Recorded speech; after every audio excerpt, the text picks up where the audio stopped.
श्री गणेशाय नमः। श्री दुर्गा सप्तशती 11वां अध्याय। देवताओं द्वारा देवी की स्तुति तथा देवी द्वारा देवताओं को वरदान। मैं भुवनेश्वरी देवी का ध्यान करता हूँ। उनके शींगों की आभा प्रभात काल के सूर्य के समान है और मस्तक पर चंद्रमा मुकुट है। वे उभरे हुए स्तनों और 3 नेत्रों से युक्त हैं। उनके मुख पर मुस्कान की छटा छाई रहती है और हाथों में वरद अंग पाश एवं अभय मुद्रा शोभा पाते हैं। ऋषि कहते हैं, देवी के द्वारा महामादित्य प्रति शुंभ के मारे जाने पर इंद्र आदि देवता अ, अग्नि को आगे करके उन कात्यायनी देवी की स्तुति करने लगे। उस समय अभिष्ट की प्राप्ति होने से उनके मुखमल चमक उठे और उनके प्रकाश से दिशाएं भी चकमक उठी। देवता बोले, शरणागत की पीड़ा को दूर करने वाली देवी, हम पर प्रसन्न हो। संपूर्ण जगत की माता प्रसन्न हो। विश्वेश्वरी विश्व की रक्षा करो देवी। तुम ही चराचर जगत की अर्थीश्वरी हो। तुम इस जगत का एकमात्र आधार हो, क्योंकि पृथ्वी रूप में तुम्हारी ही स्थिति है। देवी, तुम्हारा पराक्रम अनन्य है। तुम ही जल रूप में स्थित होकर संपूर्ण जगत को व्याप्त करती हो। तुम अनंत बल संपन्न वैष्णवी शक्ति हो। इस विश्व की कारणभूता परमाया हो। देवी, तुमने समस्त जगत को मोहित कर रखा है। तुम ही प्रसन्न होने पर इस पृथ्वी पर मोक्ष की प्राप्ति होती है। देवी, संपूर्ण विद्या तुम्हारे ही भिन्न भिन्न स्वरूप है। जगत में जितनी स्थितियां वे तुम्हारी ही मूर्ति हैं। जगदम्बा, एकमात्र तुमने इस विश्व को व्याप्त कर रखा है। तुम्हारी स्थिति क्या हो सकती है? तुम तो स्तवन करने योग्य पदार्थों पर एवं परावाणी हो। जब तुम सर्वस्वरूपा देवी स्वर्ग तथा मोक्ष प्रदान करने वाली हो, तब इसी रूप में तुम्हारी स्तुति हो गई। तुम्हारी स्तुति के से अच्छी उक्ति क्या हो सकती है? बुद्धि रूप में सब लोगों लोगों के हृदय में विराजमान रहने वाली तथा स्वर्ग एवं मोक्ष प्रदान करने वाली नारायणी देवी, तुम्हें नमस्कार है। कला काष्टम आदि के रूप में प्रकाश क्रमश परिणाम की ओर ले जाने वाली तथा विश्व को सहारा करने वाले समर्थ नारायणी, तुम्हें नमस्कार है। नारायणी, तुम इस पर सब प्रकार का मंगल प्रदान करने वाली मंगलमय हो, कल्याण देवी हो, शिवा हो, सब पुरुषार्थों की को सिद्ध करने वाली शरणागत वात्सल्य 3 नेत्र वाली हे गौरी गौरी, तुम्हें नमस्कार है। तुम सृष्टि पालन एवं संहारी शक्तिपुता सनातन देवी, गुणों का आधार तथा सर्वगुणमय हो। नारायणी, तुम्हें नमस्कार है। शरण में आए हुए दीनों एवं पीड़ितों की रक्षा में संलग्न रहने वाली सब पीड़ा को दूर करने वाली नारायणी, तुम्हें नमस्कार है।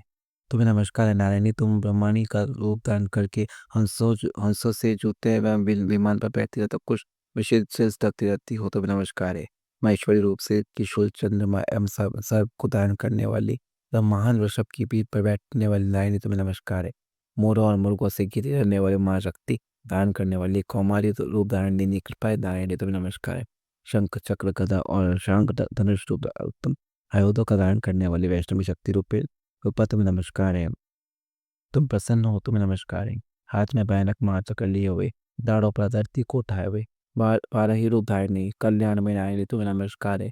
भयंकर नरसिंह रूप से दैत्यों के वध के लिए उपयोग करने वाली अति भोर की रक्षा करने वाली नारायणी, तुम्हें नमस्कार है। मस्तक पर किरीट और हाथ में महाभद्र धारण करने वाली सहस्र नेत्रों के कारण भी उद्दीप्ति की दिखाई देने वाली और बस वज्रासुर प्राणों का अपहरण करने वाली इंद्र शक्ति रूपण, तुम्हें नमस्कार है। शिवदूती रूप से दैत्यों की महती सेना का संहार करने वाले भयंकर उदाहरण करने वाली विकट गर्जना करने वाली नारायणी, तुम्हें नमस्कार है। दाढ़ों के कारण विकराल मुख वाली मुंडमाला से विभूषित मुंड मर्दनी चामुंडा, तुम्हें नमस्कार है। लक्ष्मी लज्जा माँ विद्या श्रद्धा पुष्टि जो हुआ महाराज शिवन तेरा माँ अविद्या रूप नारायणी, तुम नमस्कार है। मेघा साजपति वरा भूति बा भारवी तामसी नियत तथा ईशा रूपिणी नारायणी, तुम नमस्कार है।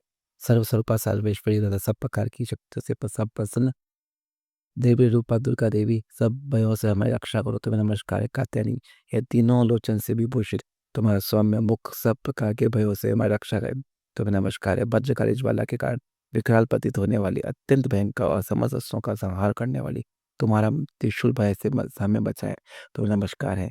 देवी, जो अपनी ध्वनि से संपूर्ण जगत को व्याप्त करके दैत्यों को तेज नष्ट किया जाता है, वह तुम्हारे घंटा हम लोगों के पापों से इसी प्रकार रक्षा करे जैसे माता अपने पुत्रों की बुरे कर्मों से रक्षा करती। चंडी के तुम्हारे हाथ में सुशोभित खड़ग जो असुरों के रक्त और चर्बी से चर्चित है, हमारा मंगल करे, हम तुम्हें नमस्कार करते हैं। देवी, तुम प्रसन्न होने पर सब लोगों का नाश कर देती हूँ और कुपित होने पर मनोवांछित कर सभी कामनाओं का नाश कर देती हूँ। जो लोग तुम्हारी शरण में आ चुके हैं उन पर विपत्ति तो आती ही नहीं। तुम्हारी शरण में आए गए मनुष्य दूसरों को शरण देने वाले हो जाते। देवी अम्बिके, तुमने अपने स्वरूप को अनेक भागों में विभक्त कर रखा है। नाना प्रकार के रूपों से जो इस समय इस धर्म तो महादेवता का संहार किया है, वह सभी दूसरी कौन हो सकती है? विद्याओं में ज्ञान को प्रकाशित करने वाले शास्त्रों में आदि वाक्यों में तुम्हारे सिवा और इसका वर्णन कौन कर सकते हैं?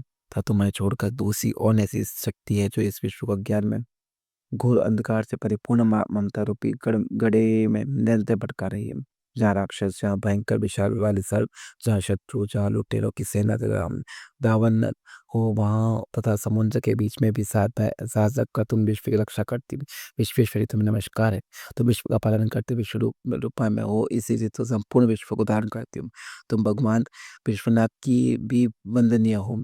जो लोग भक्तिपूर्वक तुम्हारे सामने मस्तक झुकाते वह संपूर्ण विश्व को आश्रय देने वाले होते हैं। देवी प्रसन्न हो, जैसे इस समय असुरों का वध करके तुमने शीघ्र ही हमारी रक्षा की है, उसी प्रकार सदा हमें शत्रुओं से के भय से बचाओ। संपूर्ण जगत का पाप नष्ट कर दो और उत्पाद एवं पापों के फल से प्राप्त होने वाले महामारी आदि बड़े बड़े उपद्रवों को शीघ्र दूर करो।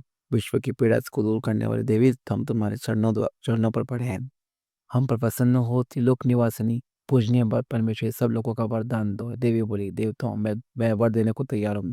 तुम्हें मन से जिसकी इच्छा हो वह वर मांग लो। संसार के लिए उस पर उपकार वर को मैं अवश्य दूंगी।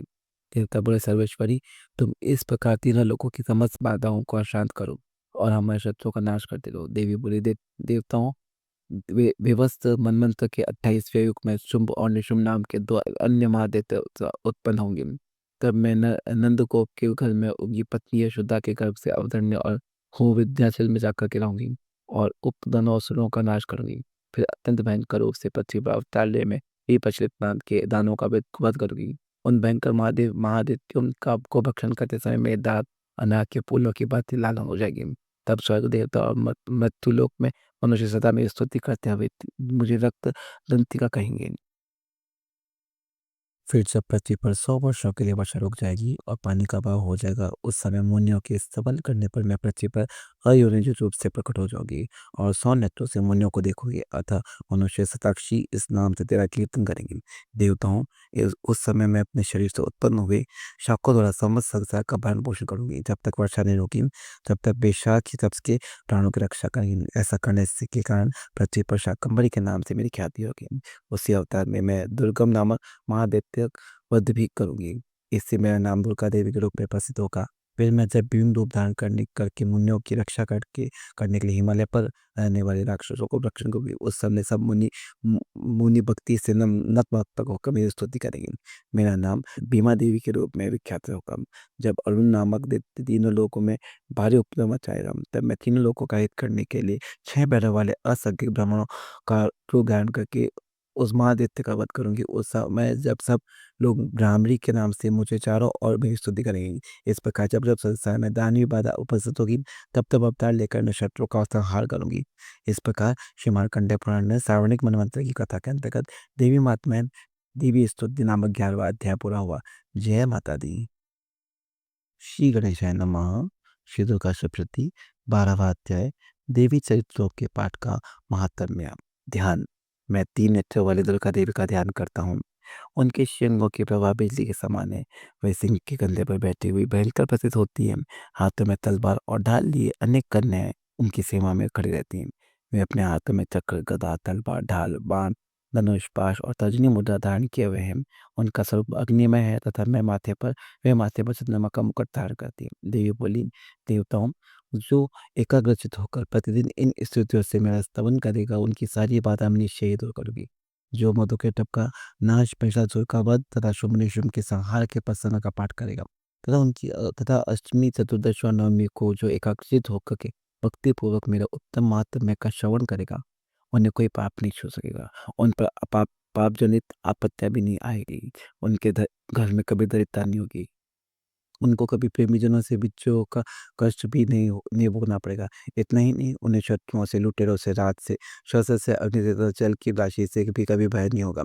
इससे सबको एकाग्रचित होकर के भक्ति पूर्वक मेरे इस महात्म्य को सदा पढ़ना और सुनना चाहिए। यह परम कल्याणकारक है।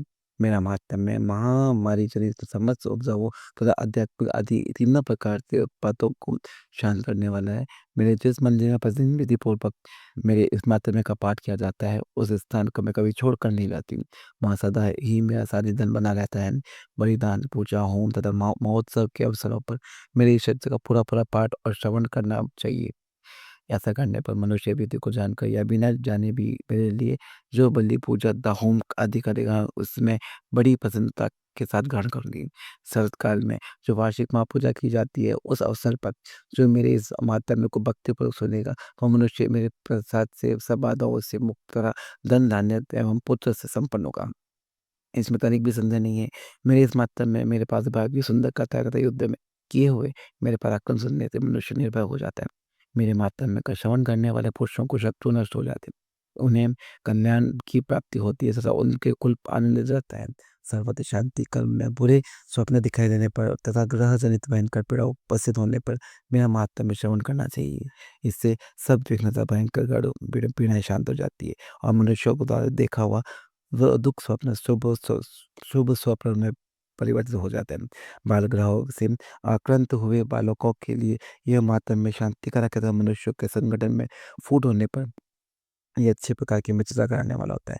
यह मतलब में समस्त दुराचार्यों के बल का नाश करने वाला है। इसके पाठ मात्र से राक्षसों भूतों और पिशाचों का नाश हो जाता है।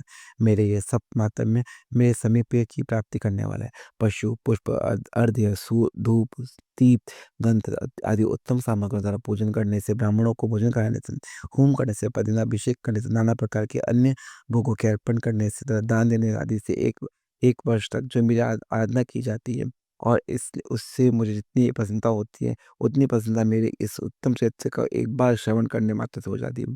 यह मातम्य श्रवण करने पर पापों को हर लेता है और आरोग्य प्रदान करता है। मेरे प्रादुर्भाव का कीर्तन समस्त भूतों से रक्षा कराता है तथा मेरे युद्ध विशेष चरित्र द्वारा दैत्यों का संहार करना करना वाला है। इसके श्रवण करने पर मनुष्यों को शत्रु का भय नहीं होता है। देवताओं और ब्रह्म ऋषियों ने जो मेरी स्तुति की है तथा ब्रह्मा जी ने जो स्तुतियाँ की है वे सभी कल्याणमयी बुद्धि प्रदान करती है। मन में शून्य मार्ग में अथवा दावदार से घेरे जाने पर, निर्जन स्थान में लुटेरों के दबाव में पड़ जाने पर या शत्रुओं के पकड़े जाने पर अथवा जंगल में सिंह बियाग या जंगली हाथियों के पीछा करने पर कुपति राजा के आदेश से वध या बंधक के स्थान में लाए जाने पर अथवा महासागर में नाव पर बैठने पर बाद भारी तूफान से नाव के डगमग होने पर और अत्यंत भयंकर युद्ध में शास्त्रों का प्रहार होने पर अथवा वेदना से पीड़ित होने पर की बहुना सभी भयानक बाधाओं के उपज होने पर जो मेरे इस चरित्र का स्मरण करता है और मनुष्य संकट से मुक्त हो जाता है। मेरे प्रभाव से सिंह आदि हिंसक जंतु नष्ट हो जाते हैं तथा लुटेरे और शत्रु भी मेरे चरित्र का स्मरण करने वाले पुरुषों से दूर भागते हैं। ऋषि कहते हैं यो कहकर पश्चिम महापराक्रम भगवती चंडिका सब देवताओं को देखते देखते वहां से अंतर ध्यान हो गए। फिर समझ देवता भी शत्रुओं के मारे जाने से निर्भय हो पहले की भांति यज्ञ भार का उपभोग करते हुए अपने अपने अधिकार पालन करने लगे। संसार का विनाश करने वाला महाभयंकर अतुल पराक्रमी देव शत्रु शुंभ तथा अथवा महाबली शुंभ युद्ध में देवी के द्वारा मारे जाने पर शेष दैत्य पाताल लोग भी चले गए। राजन इस प्रकार भगवती अंबिका देवी नित्य होती हुए भी पुनः पुनः प्रकट होकर जगत की रक्षा करती है। वे ही इस विश्व को मोहित करती है, वे ही जगत को जन्म देती है तथा वे ही प्रार्थना करने पर संतुष्ट हो विज्ञान एवं समृद्धि प्रदान करती है। राजन महाप्रलय के इस के समय महामारी का स्वरूप धारण करने वाली वो वे महाकाली ही इस समस्त ब्रह्मांड में व्याप्त है। वे ही इस समय समय महामारी होती है और वे ही स्वयं अनंतनमा अजन्म होते हुए भी सृष्टि के रूप में प्रकट होती है। वे सनातन देवी ही समय अनुसार संपूर्ण भूतों की रक्षा करती है। मनुष्य के अभ्युदय के समय वे ही घर में लक्ष्मी के रूप में स्थित होती है, उन्नति प्रदान करती है। वे ही अभाव के समय दैत्य बन करके विनाश का कारण होती है। पुष्प धूप और गंध आदि से पूजन करके उनकी स्तुति करने पर वे धन पुत्र दान बुद्धि और उत्तम गति प्रदान करती है। इस प्रकार श्री मार्कंडेय पुराण में श्रावणी मनवंतरी की कथा के अंतर्गत देवी मातृ में फल स्तुति नामक 12वां अध्याय पूरा हुआ। जय माता दी।